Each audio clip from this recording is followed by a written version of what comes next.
All right. Oops. All right. Good morning, everyone. So we are here this morning to talk about some study away opportunities with Arcadia Abroad. So I wanted to go through just some quick introductions as well as going through a program overview. Okay.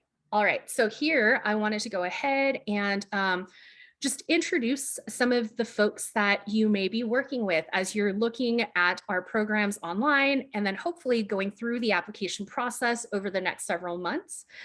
So this is a good mix of Arcadia staff. Some of us are remote, other folks are located at main campus over in Glenside, Pennsylvania.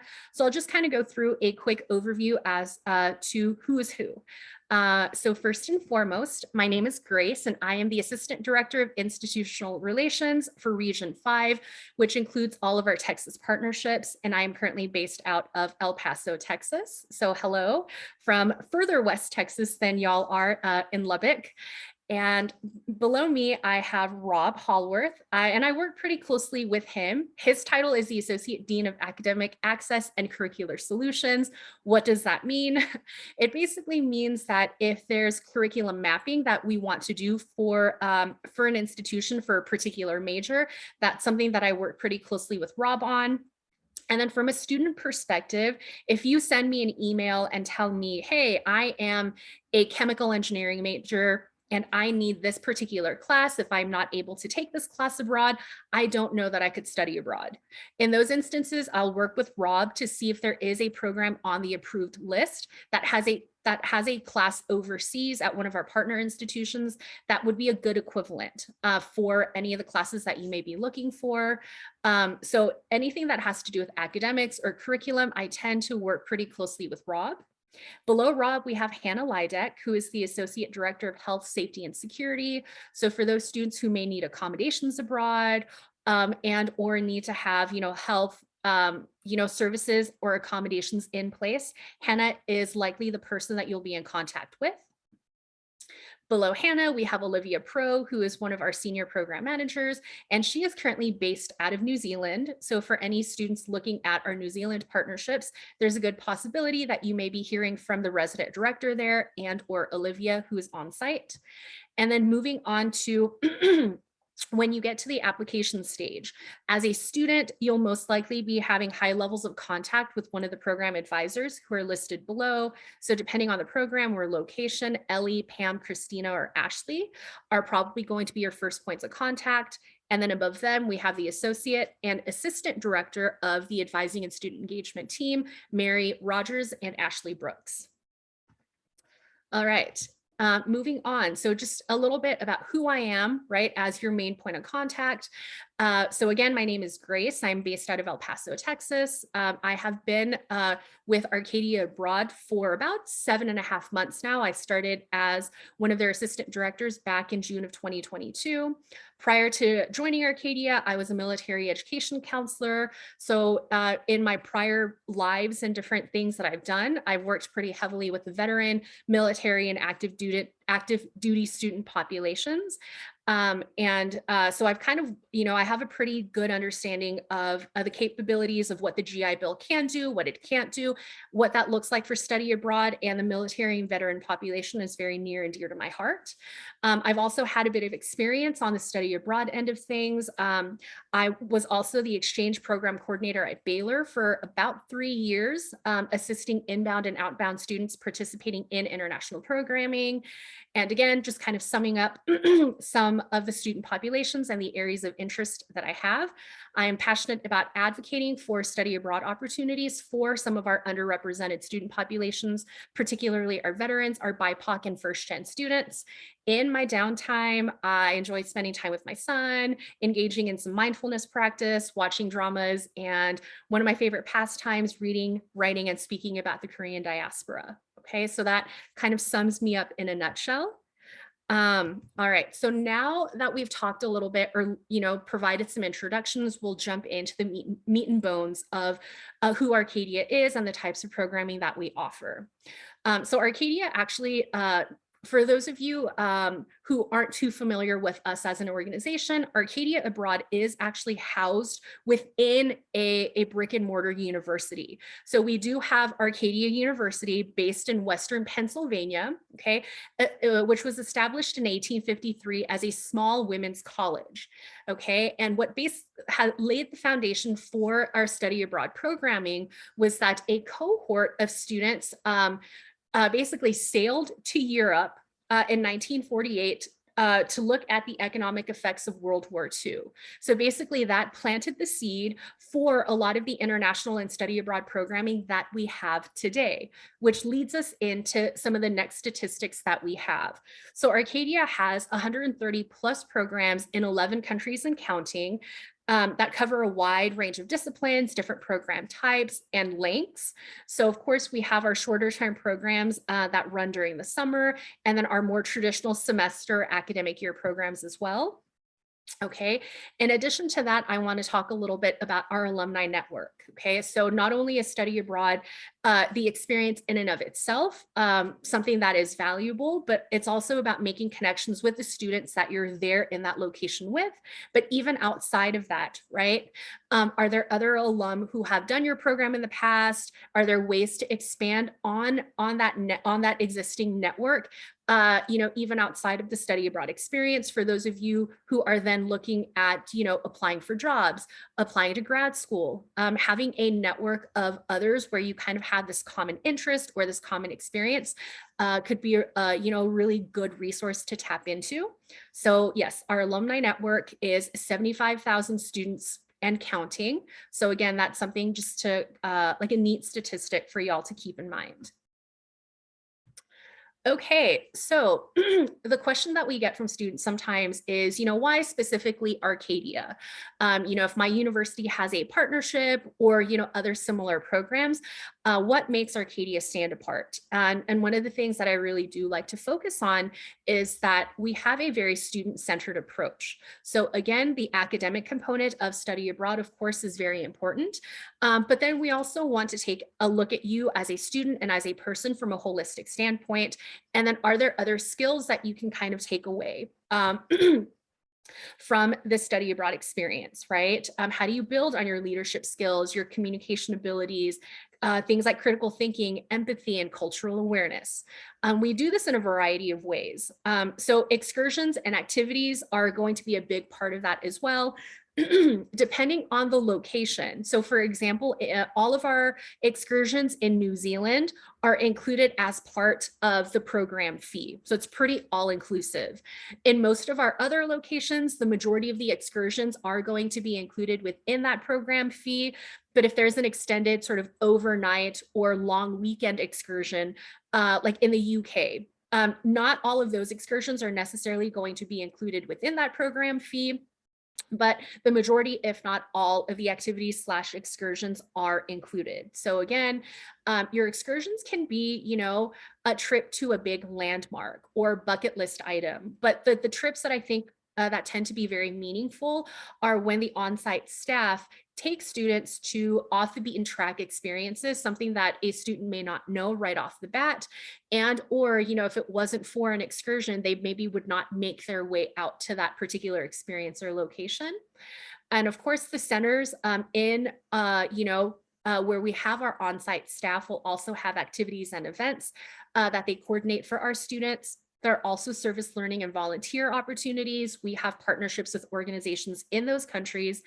And then for any of you looking for direct enroll partnerships where you'll be a student at a particular host university during that given term over the summer or over the semester academic year, they could also have opportunities for y'all to volunteer as well.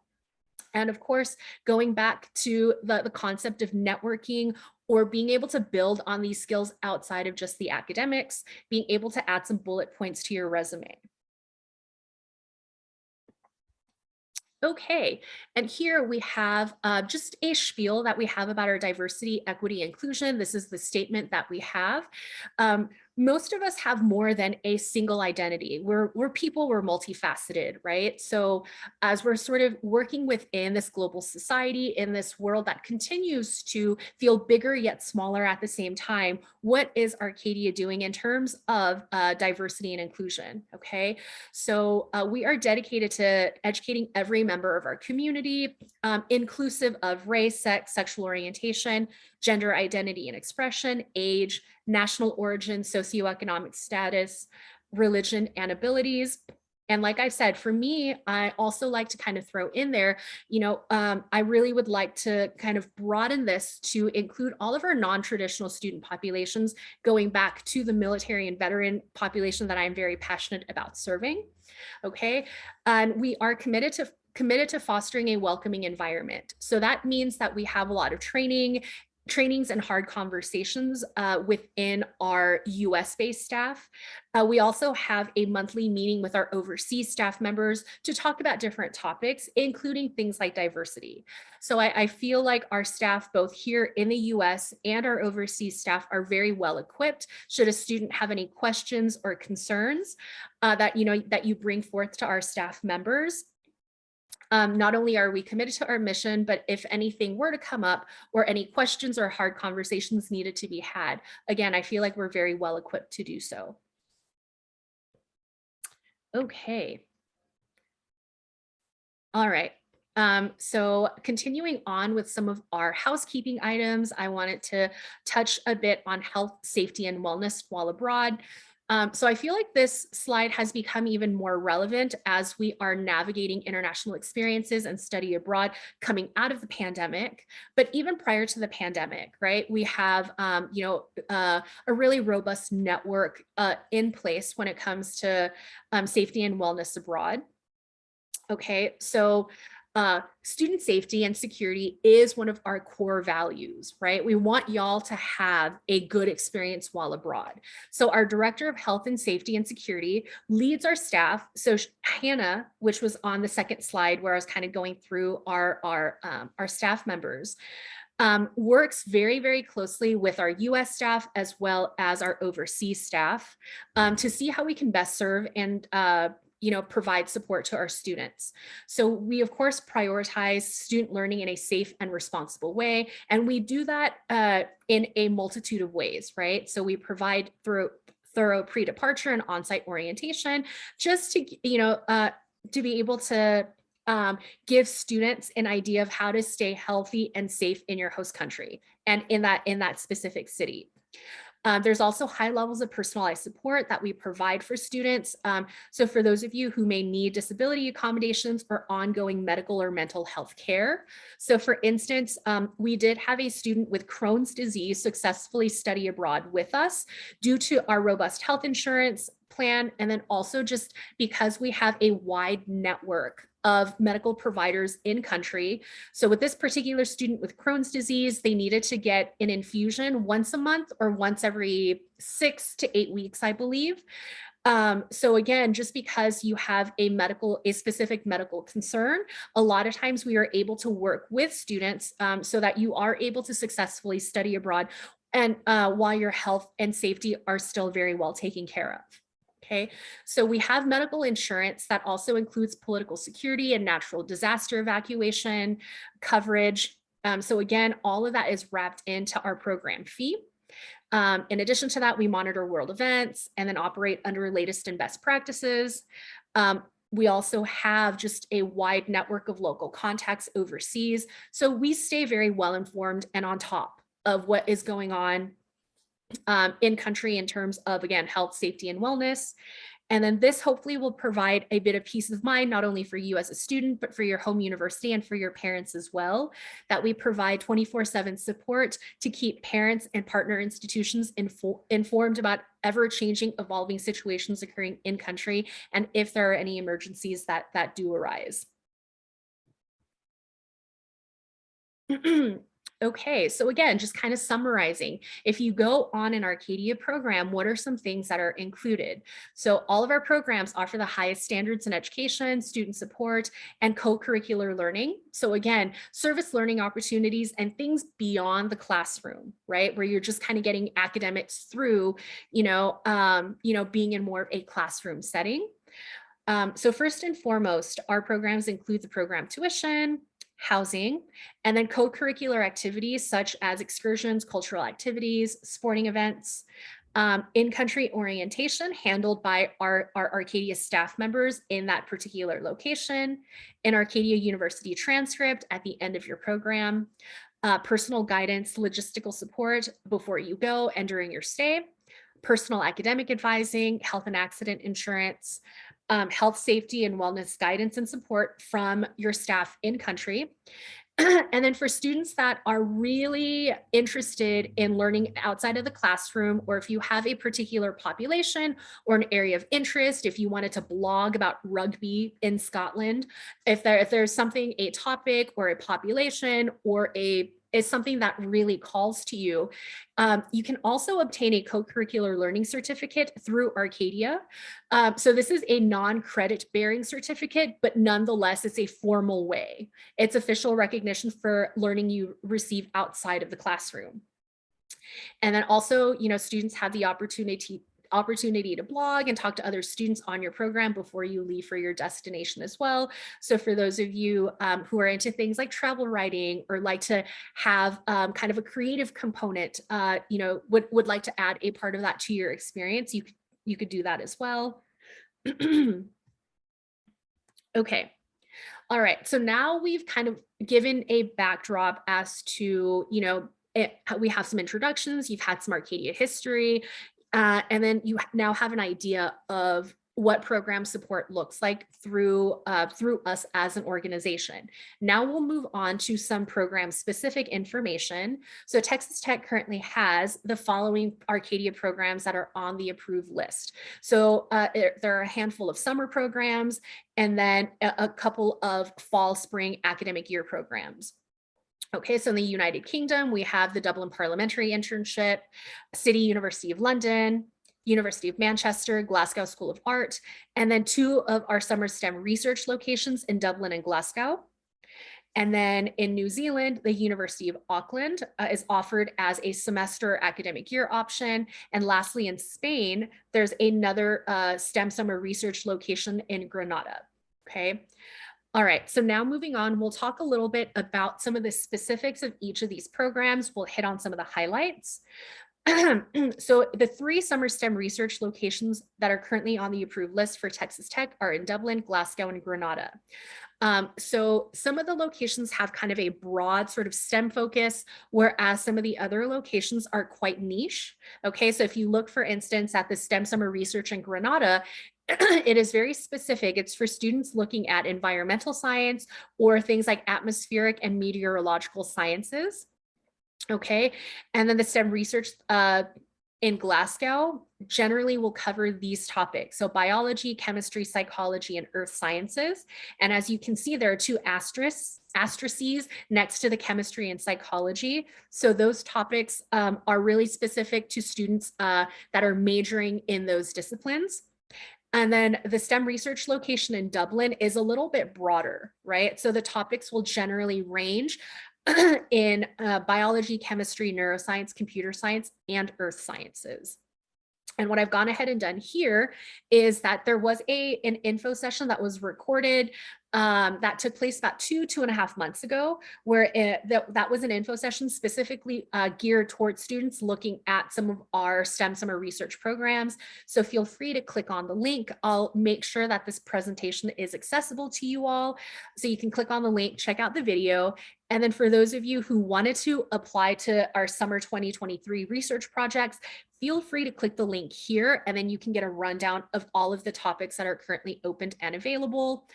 So our published deadline for our STEM summer research, or just in general for many of our summer programs, tends to be in early to mid-March.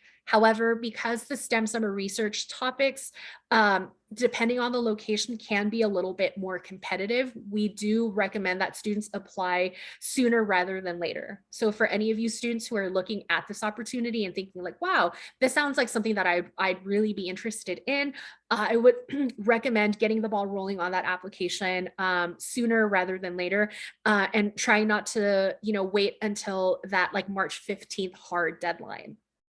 Okay, because the research topics are assigned on a first come first served basis. So again, it just works to your advantage if you apply, earlier, uh, prior to the published deadline.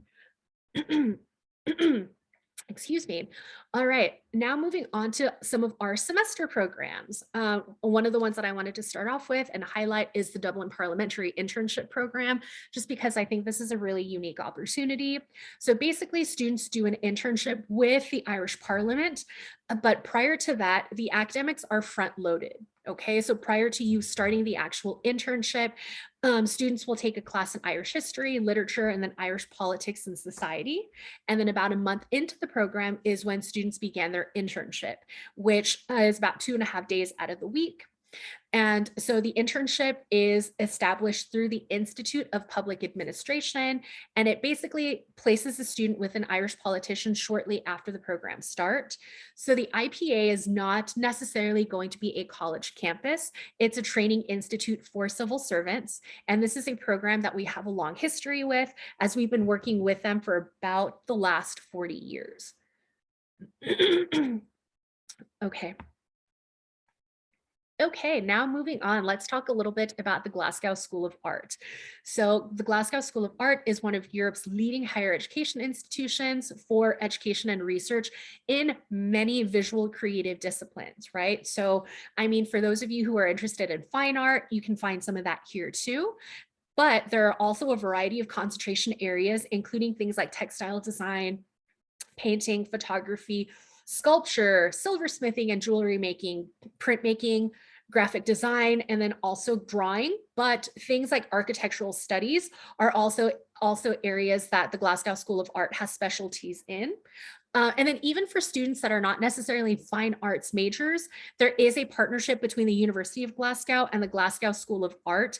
For any students that maybe are not art majors, but would like to have kind of an art focus for a semester abroad, there may be some opportunities to kind of explore an option for y'all to study in Glasgow as well.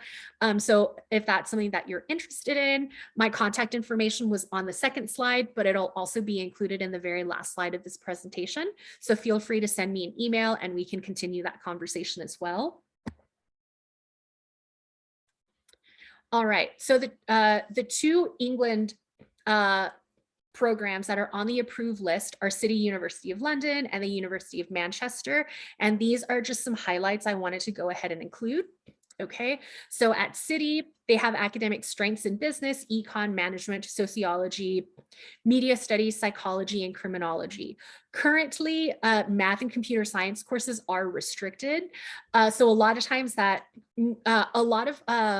in the UK, a lot of the STEM programs, because of how the exam schedules are set, tend to mean that you can only go abroad during the spring or during the academic year. But currently at City, the math and computer science courses, because they have so many degree seeking students who basically have priority when it comes to those classes, they are very hard to come by, or sometimes for some semesters, those courses may be completely closed to inbound study abroad students. So definitely take some time to check out our website and talk to our program advisors for specific guidance.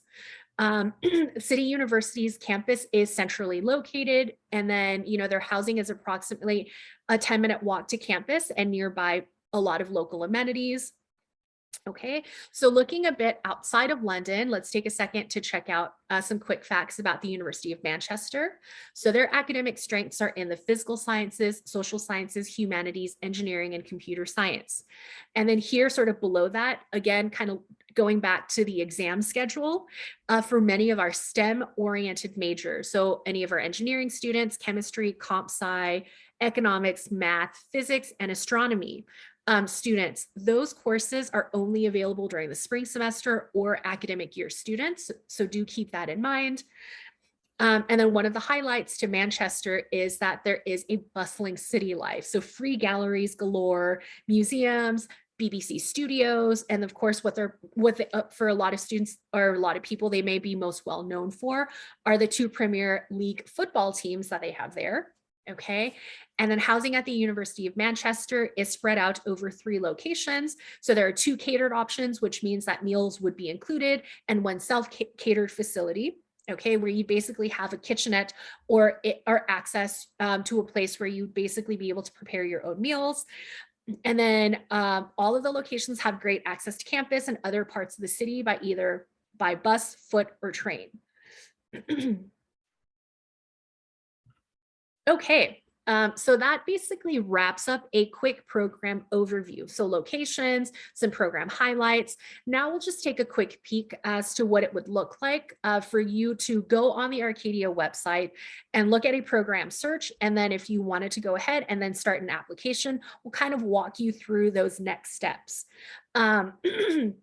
So when you go to the study abroad page or our Arcadia landing page, this is basically what you'll see. Okay, so this is kind of where you'll start. And then what you can then do is, as you're doing a program search, you can narrow down by a variety of factors. So, a lot of students will then want to go ahead and do a search, either for a specific like semester or a summer program, and then you can continue narrowing down by location. So here, I was doing a search for semester or fall programming in Dublin, okay? And then it basically will help narrow down the programs to the 3 programs that fit that criteria. And then we'll take some time to do a little bit of a deep dive of the Dublin Parliamentary Internship Program. We'll take a look at some quick facts. Okay. All right. So on the program page, you get a summary of what the program is, and some additional details. So then you'll see in this column right here, okay, we have the admissions, academic options, housing, dates, fees, excursions, and more. So if you click on courses right here, it'll take you to the courses page where it'll provide a detailed outline of what the academics would look like for that particular program, so on and so forth. Okay. So then if we did want to take some time to look through the courses, we'll find a list of the courses, and when there are syllabi available, we'll go ahead and have that information linked as well. And then there are some instructions about applying for courses either through Arcadia and the host university. Just depending on the program, this information will vary a little bit. And then there will also be a grading scale included on there as well to show you the conversions of basically, what would show up on your Arcadia transcript for this program. Because the IPA is not an academic institution, it's not a university in and of itself. The grading scale here just kind of gives general info. But if there's a particular program that you are looking at, and then just depending on what those conversions look like for that particular country, right? This is where you would see that information listed. Okay, and then sort of on this page, we also have some additional fees and scholarship details that will give you the program dates. It'll list the deadline on there. So in addition to the program fee, okay, we also have an estimate of additional expenses. So again, this is going to be an average, right? So depending on the student, depending on what your preferences are, this average or this estimate could be a little bit lower, it could be a little bit higher. It will just depend, but here it gives you a snapshot of what you could anticipate to pay for books, for meals, personal expenses, your student visa, local travel, program travel, etc. Okay, so again, that is something to just kind of keep in mind. That will help you create a budget, okay, for your study abroad semester or over the summer. Okay, so now we're kind of as we're sort of wrapping up this presentation, I also wanted to touch on funding and internal scholarship funding specifically offered through Arcadia University. or Arcadia Abroad. So one of the facts that I wanted to throw out is for any students who are Pell eligible, there is guaranteed funding on the table for those students.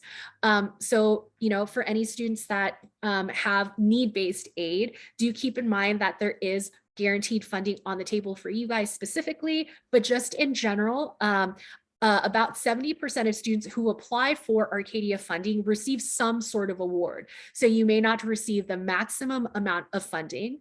However, you know, there is funding on the table for the vast majority of students that apply through our portal for the scholarship application.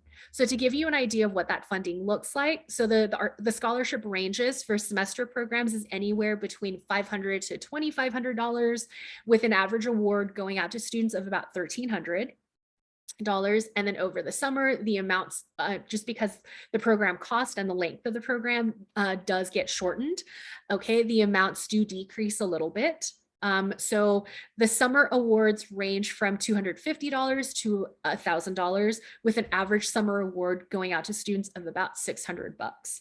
Okay, so here's an infographic, but you can also click on the link here that will take you to the Arcadia Scholarships page so that you can kind of get an idea of what that process will look like. Of course, there's different kinds of funding on the table for students as well. The Study Abroad office at Texas Tech may be able to direct you to some additional resources. But again, our staff members or your program advisor, if you had any additional questions or wanted to know about outside funding, we can also get you pointed in that direction as well. And there's a pretty good summary of like outside scholarship listings on the Arcadia Abroad page as well. So that would maybe be a good starting point for those students that, you know, are really looking at different ways of being able to fund their summer or semester study abroad experience. Okay, so here it's what are my next steps? So hopefully now that you're convinced that one of these Arcadia Abroad programs is right for you, you know, what comes next? So first and foremost, we want students to go through and see what programs you know, would actually end up being the best fit for what they're looking for. So you can basically go on to the Texas Tech Study Abroad page, take a look at what programs are on that approved list. Once you view the program details, okay, it's pretty easy peasy, right? You have a big red button right there that says, click on me, start application. Okay, and that would basically take you through your home university application process. One of the things that I really do want to take a second to remind students of is that this is going to be a dual application process, meaning that you apply through Texas Tech, go through the processes outlined by your study abroad office, but then you'll also need to go through your Arcadia portal, create an account, and complete an Arcadia application as well. So here is the link, right? The studyabroad.arcadia.edu/how to apply. Okay, so again, once you open an application, you'll be connected with one of the 4 program advisors that were introduced on that second page, and they will walk you through the final application processes and provide support and academic advising throughout the way. And of course, we want students to then take a second, apply for scholarship funding, create a personal budget, make sure that everything is in place and that study abroad is financially feasible for you. Okay. And then of course, throughout the process, you know, you have resources through your home university and through Arcadia to be able to answer your questions, walk you through next steps if you have any questions or concerns that arise. Okay. And then just wanted to let y'all know. So there's formal advising that you'll basically schedule with the program advisors when you get to that stage. But for those of you who are just interested in learning a bit more about Arcadia, or let's say, you know, you have 2 or 3 programs that are really calling out to you and you maybe want some help narrowing things down or just asking questions, we do have open advising in a virtual advising space through GatherTown. And I believe that the times are supposed to be in Eastern Standard Time, right? So this would be 8:30 to 1 p.m. Central Time. But for any of you who wanted to go ahead and just kind of jump into a very like casual advising setting, you can use the link below. You'll come in, create an avatar, and then you can wander around. So as you can see here, all of these spaces have like YouTube videos embedded into them, as well as program information pages. But you'll see, right? As long as somebody has that Arcadia Abroad sort of in parentheses, that would either be somebody like me, one of the institutional engagement reps, or other advisors that are just kind of in that space that you can come and chat with. It's actually quite a bit of fun. So I highly recommend. All right. And that wraps up our presentation for today. I'll leave this slide up for a second that has my name and also my email address listed. So for those of you who would like to go ahead and reach out to me, shoot me an email, feel free to do so. But that wraps up our presentation for this morning. So I just wanted to say thank you for taking the time out to meet with me today. And I look forward to hearing from y'all soon.